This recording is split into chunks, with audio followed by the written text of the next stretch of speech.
Olá, meus queridos amigos e amigas. Olha, o programa hoje começa com um chute bem forte na canela das coisas que a gente não gosta. E eu recomendo até que, se você estiver assistindo o nosso vídeo no seu telefone, dentro do carro, ou no lugar que as pessoas possam escutar, né, que você retire as crianças de perto, porque eu vou colocar aqui um vídeo aqui onde alguns ideólogos do bolsonarismo, do olavismo, mostram o método de argumentação que eles utilizam. Então já vou preparando vocês para que vocês não se choquem muito e vocês vão entender aonde que eu quero chegar. Esse programa vai mostrar que o governo Bolsonaro ele tem como método ou como meta fundamental a destruição das classes médias brasileiras, sobretudo das classes médias não alinhadas, especificamente com alguns projetos pessoais ou específicos desse governo. E para começar a conversa, vamos ver quem são essas pessoas aqui que estão sendo protegidas pelos grandes meios de comunicação, porque era para os grandes meios de comunicação estarem atuando de forma mais efetiva, porque há uma relação de causa e efeito entre os ideólogos bolsolavianos e alguns atos de violência que começam timidamente a acontecer e que podem crescer muito se alguma coisa muito concreta não for feita instantaneamente. Então vamos começar aqui pegando dois formadores de opinião do meio bolsonarista para a gente continuar na crítica aqui. Vamos ver o método deles. Vamos lá. Vocês, quando começarem a fazer merda, eu vou ser o primeiro a criticar. Quem mudou não fui eu, não.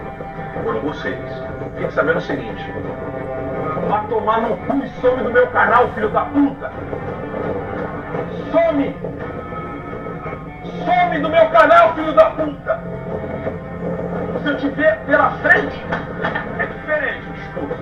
E você sabe?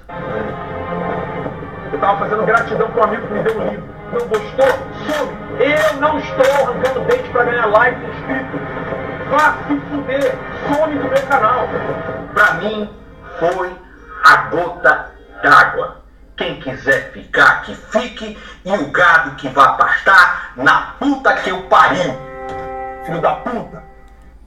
Então, desculpem, gente, é o que eu estou dizendo para vocês. Eu sou uma pessoa formada dentro das escolas, dentro das universidades. A gente não está acostumado, né, a ter esse tipo de embate ideológico, né, esse tipo de embate que joga a discussão de uma forma muito rasteira, quase no campo do direito dos bíceps, né? Quem é mais forte aí acaba fazendo prevalecer os seus argumentos. Esse cidadão aí que parecia o mais valente, dando soquinho na mesa, né? Mostrando que ele, se aparecerem na frente dele, que ele vai ter atitudes um tanto ou quanto mais ásperas, é um dos assessores do presidente Bolsonaro. Está lá ganhando um saláriozinho, um carro comissionado.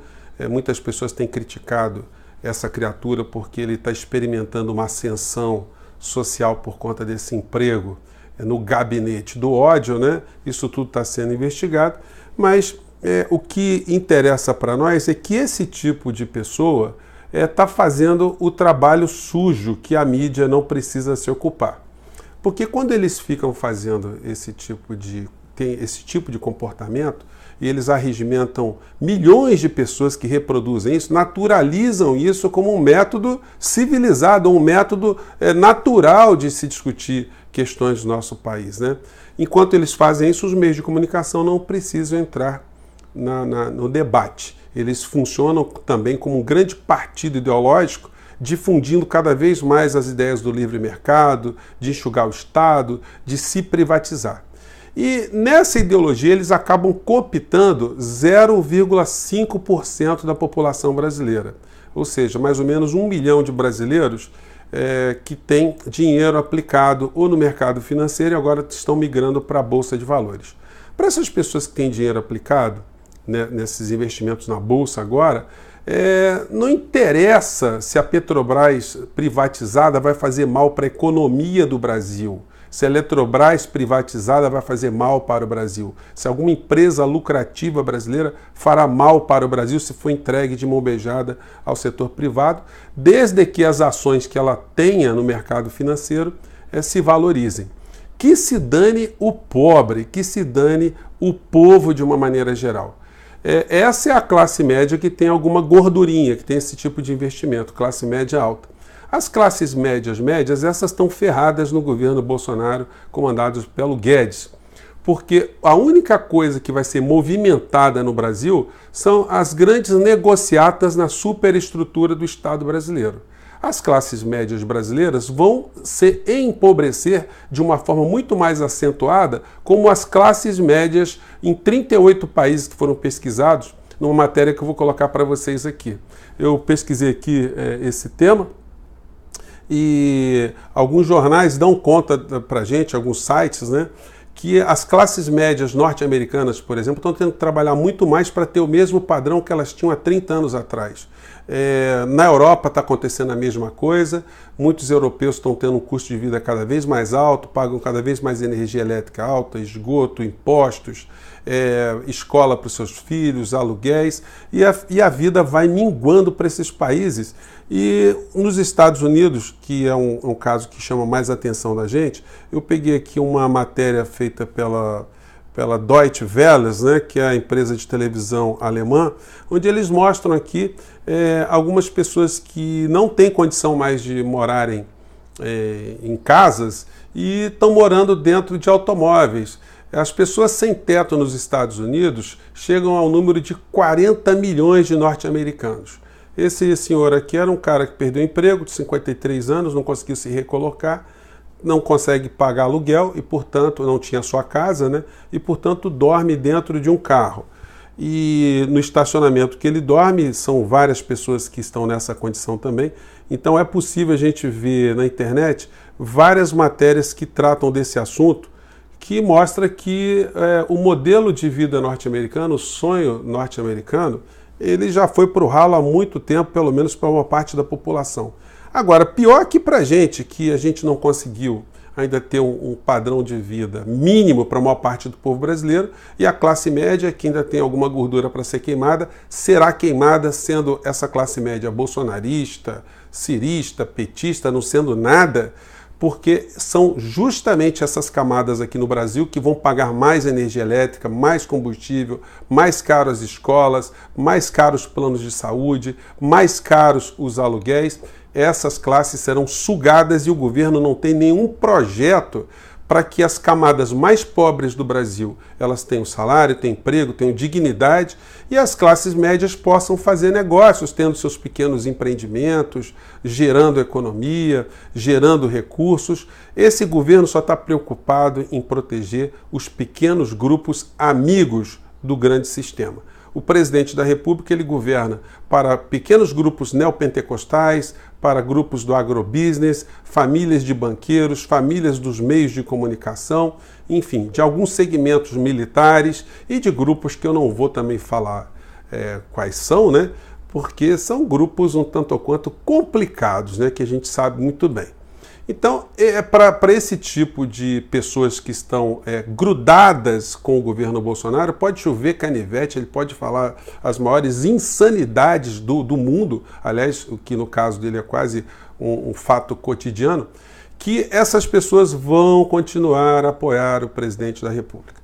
A Rede Globo de televisão, eu botei aqui o Olavo de Carvalho com um padre para mostrar para vocês que os dois que estavam falando palavrões no começo do nosso vídeo são alunos de Olavo e o padre também é aluno do Olavo aqui com tantas outras pessoas que eu vou falar uma coisa para vocês, hein, gente? Para quem não acreditava que o capeta é um bicho inteligente, olha, eu vou dizer a vocês, se ele existe mesmo, ele está junto com essa rapaziada toda aqui. Inclusive o padre que já de Deus não fala mais nada. Você pega os vídeos aqui do padre na internet, ele só fala de marxismo, de gramicismo. O padre, ele é uma espécie de fuzileiro olavista, né? Fuzileiro da infantaria olavista dentro da Igreja Católica Brasileira, né? É uma beleza. E o que me chamou a atenção no meio dessa história toda é como a Rede Globo, de um certo modo, ela está protegendo esses chacais, né? Esses caras que vão para a linha de frente. Porque com esse atentado que teve na Porta dos Fundos, que era para a TV Globo fazer uma cobertura mais acentuada, ela tem se omitido em muitas questões, como, por exemplo, na agressão que Fernanda Montenegro sofreu por um olavista desse que está dentro do governo. A TV Globo não falou nada, não emitiu uma nota, ficou silente. A Fernanda Montenegro foi achincalhada e eles ficaram porque a impressão que a gente tem é que eles estão, de certo modo, se locupletando também desses chacais, desses caras que vão para as redes vociferarem, ameaçarem e colocarem como método de argumento a violência. Por mais que eles digam que eles não preconizam a violência física e somente a violência moral, no sentido que eles acham que é legítimo destruir a reputação de pessoas, xingar, ofender, esse pessoal eles acabam fomentando pessoas que não têm o devido discernimento e essas pessoas acabam se transformando mesmo nos chacais de carne e osso que acabam por colocarem em risco a vida de algumas pessoas. No RJTV, exatamente às 12 horas e 21 minutos, quando eles descobriram quem era um dos agressores da Porta dos Fundos, eles fizeram uma matéria e eu chamo a atenção de vocês seguinte: logo nas primeiras imagens, eles registram um livro de Olavo de Carvalho, que era um livro que funcionava como manual de cabeceira, junto com outros tantos, para esse agressor, esse indivíduo que tem esse comportamento extremamente violento. Então, no RJ, a Rede Globo deixou passar essa informação. Vamos conferir. Vamos ver se vai aqui. Logo depois do ataque à promotora Porta dos Fundos. E nesse momento, o nosso cinegrafista Jorge Bonac está mostrando para vocês o material que foi apreendido. Tá dando para vocês verem, né, gente? O livro aqui de capa verde é um imbecil coletivo. Então isso aí foi no jornal RJTV, na primeira edição, às 12 horas e 21 minutos. A polícia hoje de manhã foi a 4 endereços, entre eles a casa do Eduardo Fauzi. Foram apreendidos R$119 mil. Tá aí o livro da sexta edição, Olavo de Carvalho. Era para eles terem esmiuçado essa história, né? Para mostrar que existe uma indução, existe uma vinculação ideológica entre esses grupelhos ultrafundamentalistas de direita e esse comportamento desse rapaz aí. No Jornal Nacional à noite, eles já dão uma modificada na cobertura, né? Vocês vão ver que o livro de Olavo de Carvalho, no Jornal Nacional, ele desaparece e o Jornal Nacional não faz nenhuma menção sobre esse assunto. Vamos lá. Trabalhava num estacionamento irregular, foi preso por lesão corporal e respondeu em liberdade. Hoje a polícia esteve na casa de Fauzi, na Barra da Tijuca. Cadê o livro? Cadê o livro do Olavo de Carvalho? Que coisa estranha, né? A meio-dia eles mostraram o livro e depois o livro desapareceu no Jornal Nacional e eles não fazem menção nenhuma, eles não esmiuçaram o tema, né? Vamos seguir em frente aqui. Juca e em outros 2 endereços ligados a ele. Apreendeu R$119 mil, 2 armas de brinquedo, facas, livros de religião e filosofia e uma camisa da ACALI, uma associação que se diz nacionalista.